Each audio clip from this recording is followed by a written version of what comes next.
Okay, so today's video is not a repair video. It's a video going over what I figured out and what I'm still trying to figure out on programming this Infineon microcontroller here. It's the Infineon 939905. The goals of this video are to go over reading, erasing, and writing to the microcontroller. So far, I've not figured out how to write to it though. This is a little bit different than my normal video, so you're going to see me look over this way a little bit. That's because it's where my screen is. I actually wrote a script this time. I normally just kind of go off the cuff and go as I go, but this time I wrote a script, so I'll be trying to follow the script. I don't have a teleprompter, so I have to look at the screen.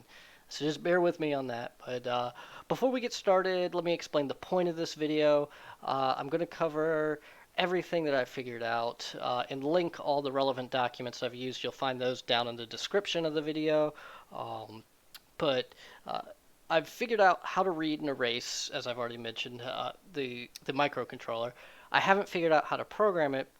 This whole project's really above my normal skill set. I fix circuit boards on this channel. I repair them.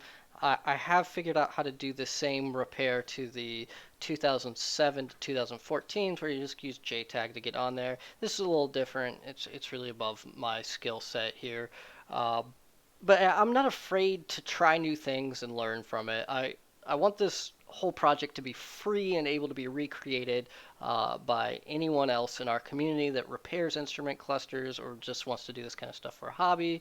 So luckily, all of what you need to do that is one of these little FTDI chips here, one of the instrument clusters, and a computer that you can connect to on it. So the software is free. It's called Minimon. It's put out by Infineon, the manufacturer of the microcontroller. The the reason why this project is important to me and should be important to others is the fact that with this we'll then be able to program blank microcontrollers, which I have some sitting in here somewhere. Here we are. I have some of the blank ones here that you can get from China, and we'll be able to repair ones like these that Jeff sent me. Jeff sent me a bunch of these that it just reads odometer 0. It won't read the EEPROM. This one doesn't have an EEPROM on it, but I've put EEPROMs on to verify that the problem is, in fact, with the microcontroller. So these ones have faulty microcontrollers. It won't read the EEPROM anymore. Something went wrong with the data lines on it or with the chip select. I haven't hooked up a logic analyzer yet to that to see exactly what's going on because I don't really care at the moment. I want to figure out how to program these. Once I do that, then I'll look into these some more and figure out exactly what went wrong with them and why.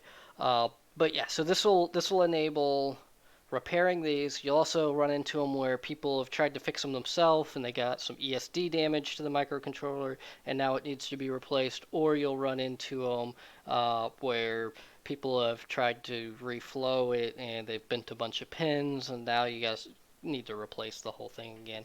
So there's a couple of reasons why you would need to replace them. The second thing that this project will enable is the ability to add steering wheel controls to an instrument cluster that didn't have it, because that's not on the EEPROM. Transtemp and the odometer and all of that's all on the EEPROM, but the driver's information center steering wheel control option, that's actually on the microcontroller. And we know the microcontroller has either a flash memory or an EEPROM memory in it because these can be programmed over the class 2 thing.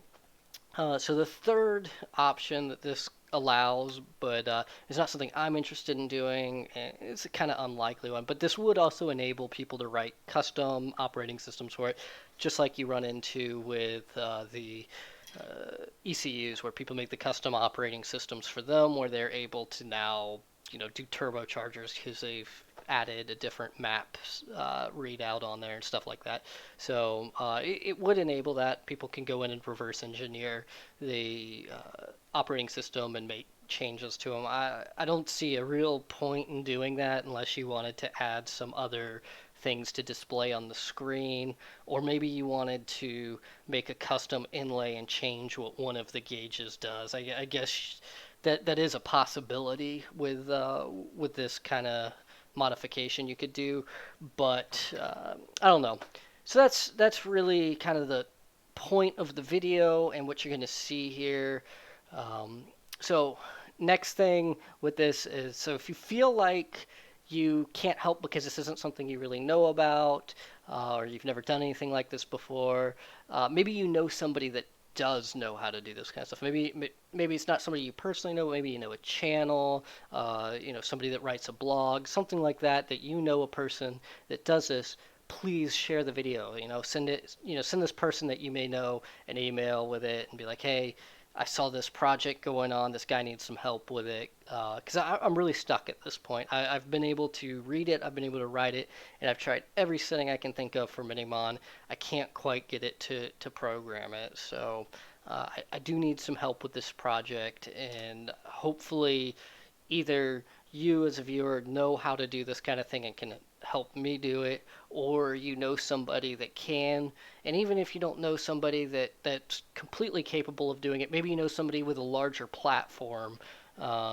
Maybe you're personal friends with Louis Rossman and can get him to do a shout out of like, look at this kid, needs some help. I mean, I'm totally like, please, bro, right now. But I really am. I'm stuck with this project. I feel like I've hit a wall that I'm not able to get across at the moment, especially with all the construction work I've been doing on my property right now and stuff. I've been really busy. So I'm really stuck for right now on this project. I am trying to push forward and figure some more stuff out and get this going because I really think this is a useful project. I think it'll help a lot of people. I know I'll be able to make a little bit of money off of it. I, I would assume Jeff would probably be willing to pay me to fix all of his that he sent me um, a little bit of money for it. So I know I can make some money there, and I know I can make money off of being able to program in the steering wheel controls versus not having the steering wheel controls. So there's personal interest in it for me to do it. There's community interest in it because I know other people can make money off of this, and I'm not trying to keep this secret. I'm trying to like, here's the project. It's open source. Recreate it. So hopefully you guys get the gist of that. So next we'll get into some of the other stuff, but yeah.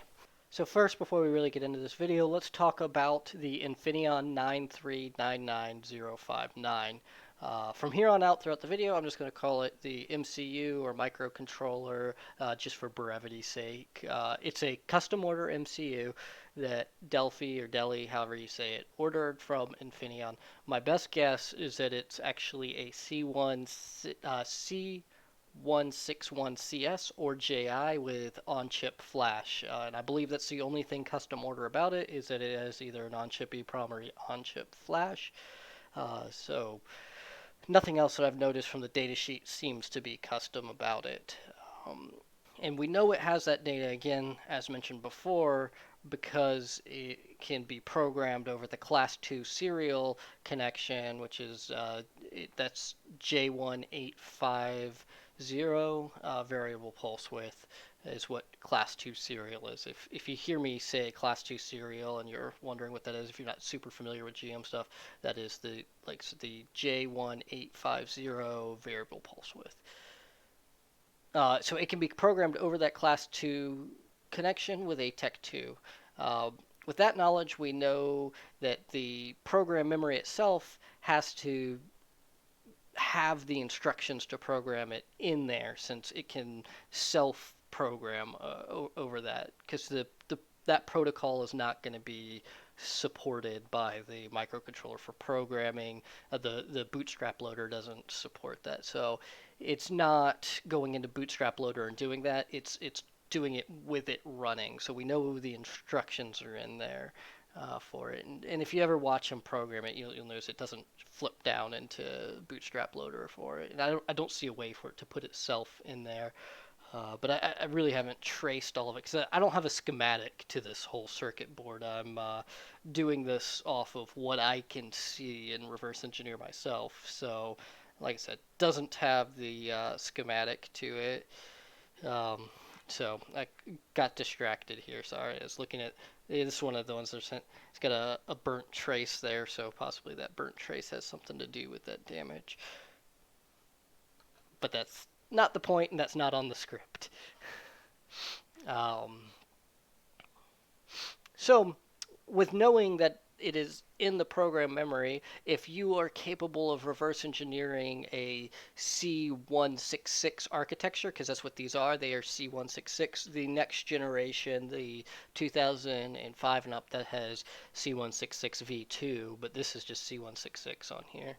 Um, uh, if you're capable of reverse engineering that C166 architecture, there will be Intel hex files from me dumping these on my GitHub. I should remember to put a link in the description, but I may forget. And I'll upload one or two that I already have on there today, and then in the future, because I have a bunch of these boards, as I dump them, I will put the more of them up. And even if they're the same, even if there's no differences, I'll put them up so that way people can compare them, so that way they can see 4 or 5 different ones for it, and makes this kind of work easier. So when reverse engineering, I I really only care about how to write this over BSL. This is the bootstrap loader. I don't really care about being able to write it over the class 2 signal. I mean, class 2 signal, the class 2 serial.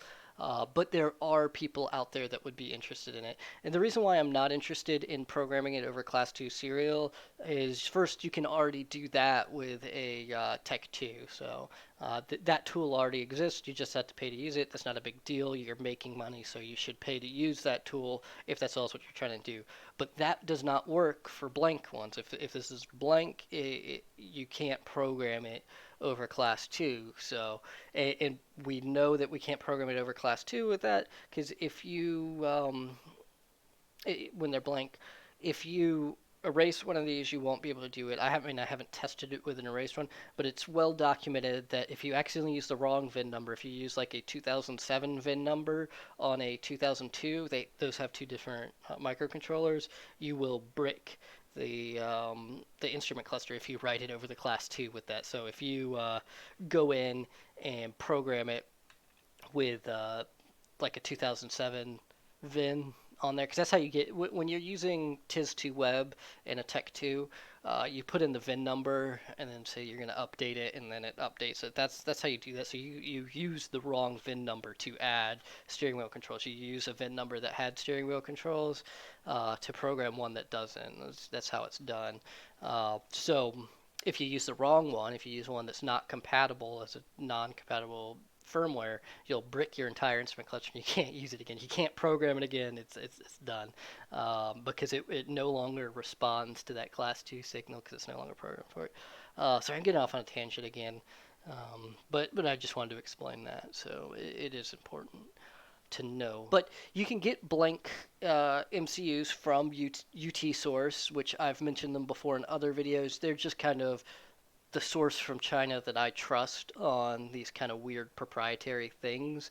Uh, they sometimes you'll order stuff from other people and you just get like recycled e-waste that's not usable, and they'll even like laser engrave them. But like I said, you can get them from UT source. I got 4 of them right here, and you can see UT source's kind of label there. It got a little rubbing alcohol on it, so it's kind of faded now, but so, yep, I'm not interested in being able to write it over Class 2, but there are people that would be interested in being able to write it over Class 2, like the makers of the Xprog or Xprog. I don't know. It's XPROG is how it's spelled. Or some other tool like that would be interested, because that's what they do, is like they make tools that are able to plug into these, and you can program the mileage and stuff like that. There's a bunch of different. There's Xprog. It's just the first one that came to mind. I don't own any of those kind of tools, but those are people that would be interested in being able to do that, because I mean, like I said, it's $45 each to use TIS2 Web, so I knew there's plenty of people that would like to get around being able to do that. I'm not, condoning or supporting any form of piracy there, because you could technically consider doing that piracy, I think. But repairing a blank one, I'm sure the manufacturers would try to argue that's piracy, but there's no way that's piracy. Like, I I own this instrument cluster. I own this. What I'm going to do is I'm going to take the data off of this one because it's still semi-functional. Um, get the data off of it. It just won't read the SPI line anymore. So get the data off of it, take another one that's blank, put that data on it, and then put it right back on here. So I don't know how you could consider that piracy. I'm sure if Apple manufactured this, I would get a cease and desist just from making this video. But this isn't Apple, so I think we're safe here. So let's continue on, and we're going to start talking about reading it. So to read it, I'm going to have to move around the camera and change the screen here so I could show you some stuff. But when you really have two options for reading this microcontroller. You can either use Minimon or you can use Flash It. I don't recommend Flash It because it's not able to do any of the other stuff. Flash It is capable of reading it, but it's not capable of writing to it or erasing it. I've emailed the company already and talked to them because they do support doing that to some of this family of chips, but it doesn't support programming it, and I emailed them and they said they would never support it. So yeah, Flash It, very helpful. The developers at Flash It were very helpful. They answered all my questions that I asked them to the best of their ability. Super friendly people. It's just it won't support this custom one. They were shocked to find it because after we went back and forth with emails, they agreed with me that it did have flash memory and that it is a very unique custom order chip that they had never seen one like it before, but that it's definitely of that C161 family, and that it definitely does have flash memory on it, according to them. So I could show those emails if anyone's interested. I'm sure part of the reason why they quickly quit helping me was like one of the last emails they asked to see the debug from it, and they could see that I didn't actually have a license for it. So I'm sure that was part of them. But they were still super friendly. They were not rude about the fact that they noticed that I did not have a license for Flash. They may not have even noticed. I mean, they tools like that, I don't know. We'll continue on though. So yeah, let me switch over the screen so that way I can show you how to configure. We're going to show you how to configure Minimon to do this. Then I'll show you how to wire it up, and then we're going to wire up because we have to wire it up for the bootstrap loader. There's a couple of little bodge wires we're going to have to put on there to get it locked into bootstrap loader, and then show you how to wire in your UART connection and start talking to it. So let's change the screen here. Okay, so let's wire it up for Bootstrap Loader and then wire in our FTDI adapter. This is the little FTDI adapter I keep mentioning. So these things are super cheap. You can get them on eBay or Banggood. So I'll probably put a link in the description to them off of Banggood because it's the cheapest place to get them. But you can get them on eBay also. So let's wire this thing up. Let's first power it up so you can see, if you're just not familiar with these GM clusters, what they do when they just power up without anything.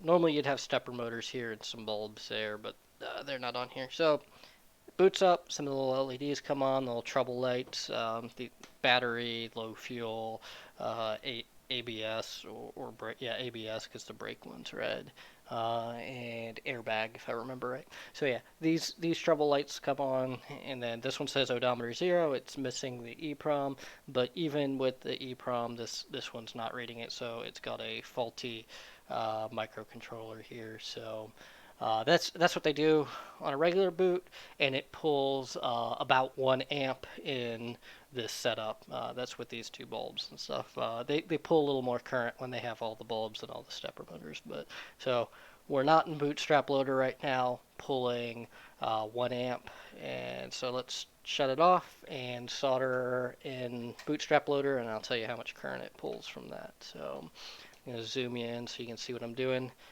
So to get it into Bootstrap Loader, it's in the data sheet, but I'll go ahead and tell you we're trying to pull pin 80 and pin 89, which are labeled RD and POL4. Those two pins, we need to pull them down to ground. They are currently pulled up to 5 volts across some little resistors here.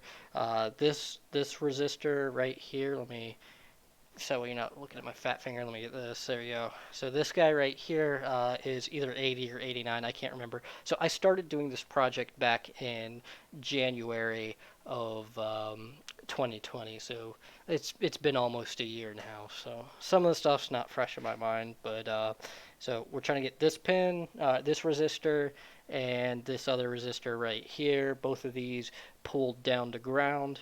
So it's 5 volt in on this resistor here, and then the resistance, and then it goes to there. So we're gonna pull it to ground from here, so that way we're not pulling that whole 5 volt rail down to ground. We're just pulling on this side of the resistor. You could flick the resistors off and do it right there and right there too if you wanted, but I found that it works just fine going in there.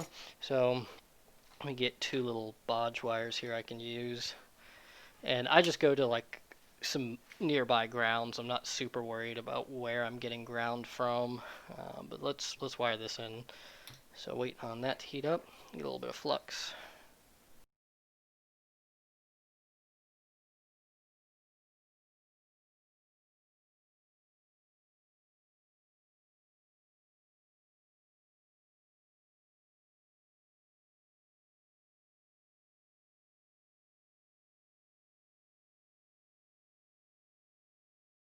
Okay, so now if we were to power it up, it'll be into Bootstrapler. So let's zoom this back out so you can see what happens.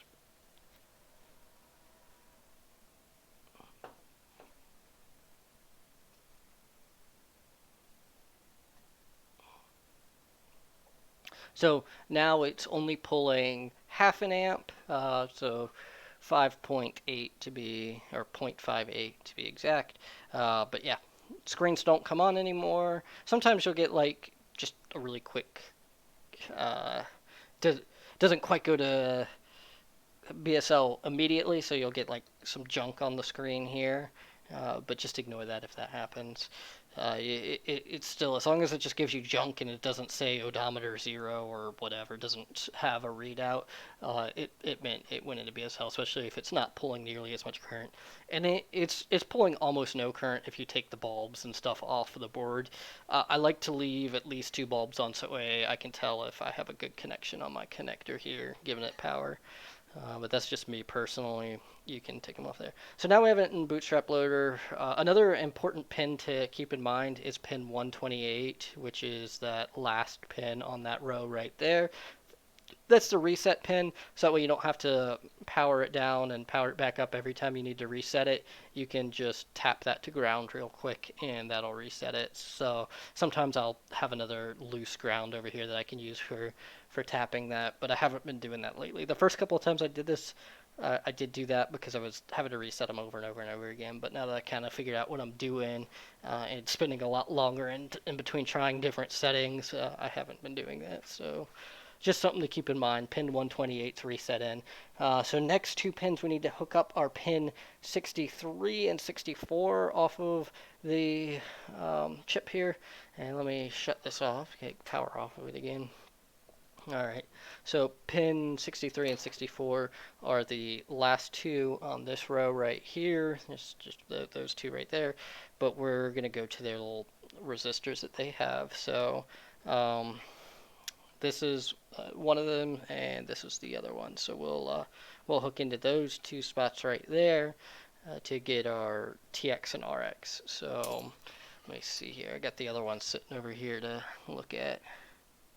So yellow on the other one is the TX from the chip. So okay. 63 is TX, so that's this one, and 64 is RX, and that's that one. Let me zoom in so you can see. Alright, so 63 TX, that's this one, and 64 RX, that's that one right there. So we're just going to solder on this side of the resistor on both of them to get our TX and RX out of there. And we also need a ground for this. This guy's got to be connected to ground. And get some flux.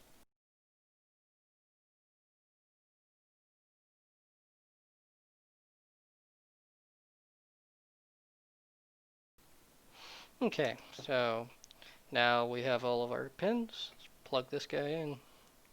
Alright, so ground is our tan one, or I guess it's gray.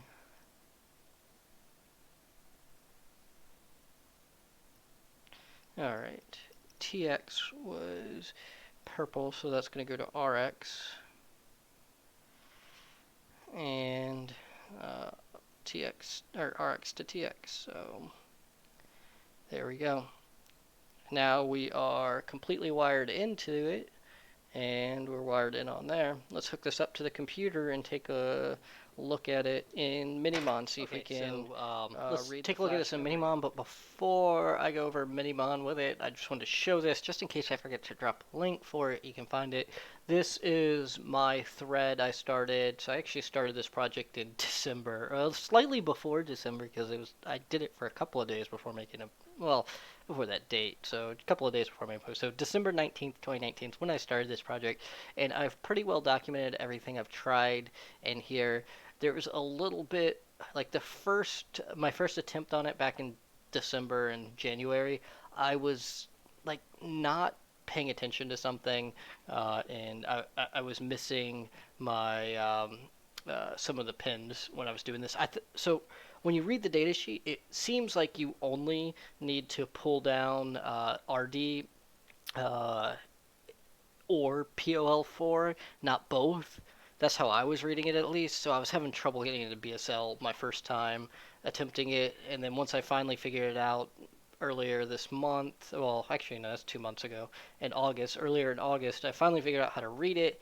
This was my email traffic between the guys that make Flash it, and so you can see what they said. And then this is where this user has been super friendly and super helpful.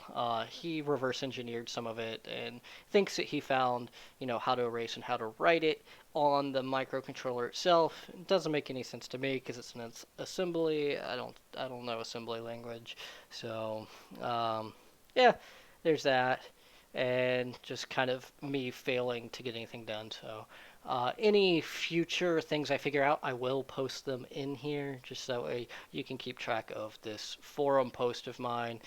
Here's the data sheet for it. You can see where it's talking about 64 and 63 being TX and RX, and 80 being RD, and POL for 89. So let's pull back up Minimon and take a look at this. So before we can read it, let's go into our settings on it and figure out everything. So first, we need to go to our interface settings and make sure we got the right one. COM6. Baud rate, these things really are, it's kind of an auto baud thing. It can support a bunch of different ones. It just depends on what its clock rate is at before it can read it. So you have to look at the data sheet and see what different ones are supported.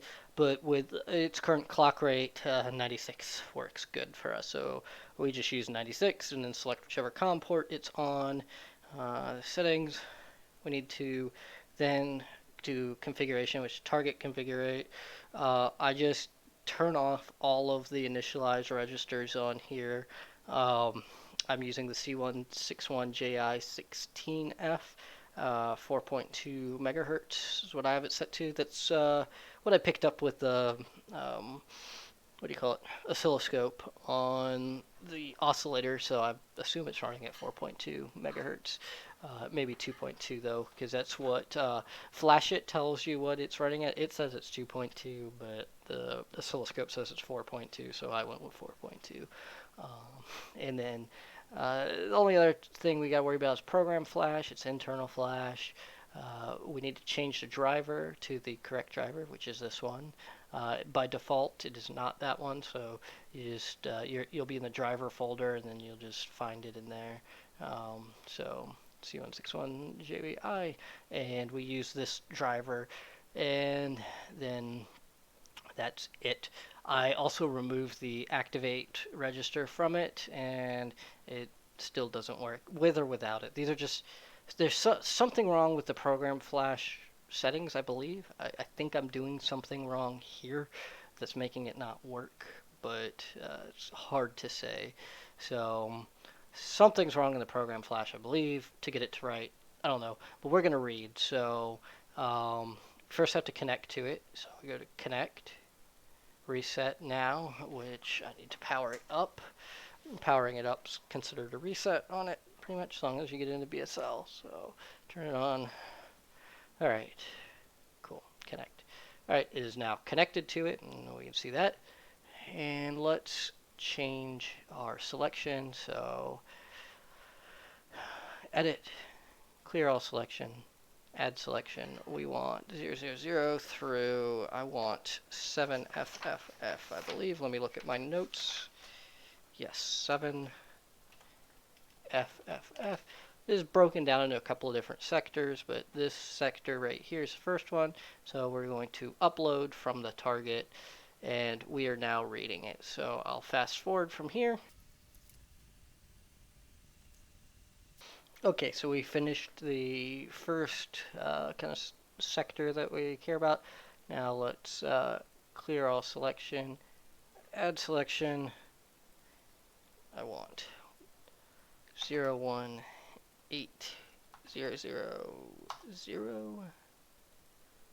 through 02FFFF.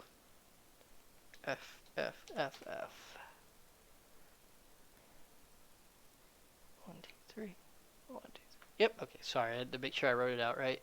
Alright, so this is the next sector. We're just going to read that out as well, and then I'll fast forward from here.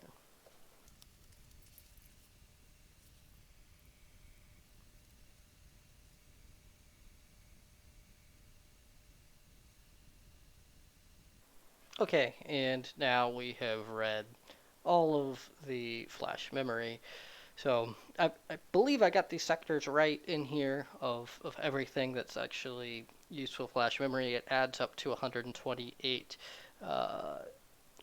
kilobytes of data that we've read, so it makes sense to be the right sectors and everything, but could be wrong here. All right, so now we're going to save this as an Intel hex. So let's just go back to the beginning. All right. Doesn't really matter that you just did. So this one also did not have steering wheel control, so I'm just going to save it as 2, because it is the second one that I've done that did not appear to have steering wheel controls. I could take it out of BSL real quick and double check. Yeah, it definitely didn't do the driver 1, driver 2 setting. Okay, so that's how to read it. To erase it, you do the same. You choose your sector area or whatever, and just click erase, not sector, but selection. Click the erase button. I can't remember if it pops up the sectors or not. And if it pops up the sectors, it's based on your configuration in here. See, these are all different sectors according to this. I just haven't taken the time to change that. So yeah, then you can erase them, and the P button programs them, and the S gives you the status of all of them. So all of them are giving back a status word of 000. So that's status of them, and then you can lock and unlock them with that. So that really covers what I want to do. I don't want to erase this one, so I'm not going to show you erasing. I have verified that erase does erase. It just turns it all to zeros. I've done it on another one. You can look, if you watch my last live stream I did, you will see one that I have erased to just so that way you can see it. That way, if you don't believe me, you can see me with one that I erased. I'd already erased that one. I erased it was from 000 to 2FFF. I erased that and it worked. So you can see that one if you would like. I'm now going to pull up what we just read off of there, which shows my first time reading this exact board, and we're going to compare it to the other one and see if we see any differences there. Okay, so I have both of them pulled up in HXD. You just to load one of these in there, you have to go to import. So just import Intel hex, and then just import the whatever you want to import. So first thing you'll notice in here is so far they look the same. I'm in data comparison. You just go to analysis, data comparison, compare. Let's find the next difference. So the first differences we find are F660, but that's not actually the program memory area. That's the RAM area. So let's take a look at this. We have IRAM F6, and so we're in the IRAM area. So the reason why there would be differences in the RAM on these two is I probably used a different kernel and Minimon between these. There's a couple of different kernels you can load into there, and it loads that kernel into RAM, so that way Minimon can do some of the things that Minimon does. So that's that's probably why the RAM is different on these two. Is I probably used a different kernel when I did it, because some of the kernels have different features than the other. I realized program is only a feature in the full one. If you aren't in full, it just automatically fails and doesn't even try to do anything at all. But if you're in the full kernel, you can erase. So when you click the program button, that's another reason why I wasn't showing program not working, is for program to do its thing, what it does is it erases and then it tries to write. So I don't want it erasing. So yeah, let's continue on. Let's see if we can find. Let's get out of the RAM area on here. So RAM. Oops. Let's go back to the settings. Where does that end? Configure. So XRAM ends at DFFF. I really don't need to. I just need to get to like the 1800s on here.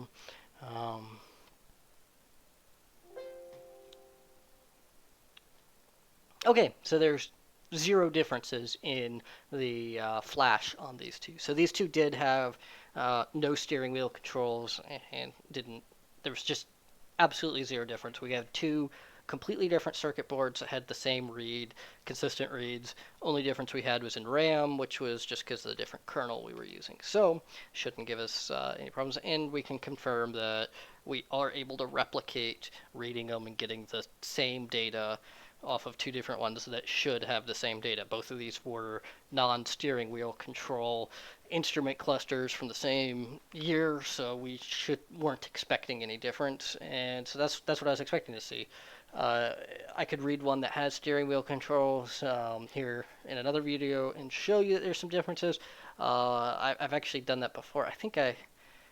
Let's open. I have one somewhere on here that has steering wheel controls. I believe the ones with steering wheel controls, the differences are only from 0.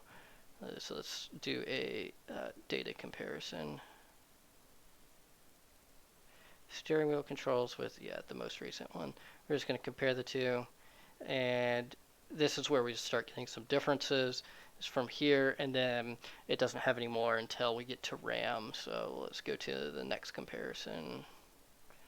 We have a couple of them here, but there's nothing past the RAM that's different either. So next difference.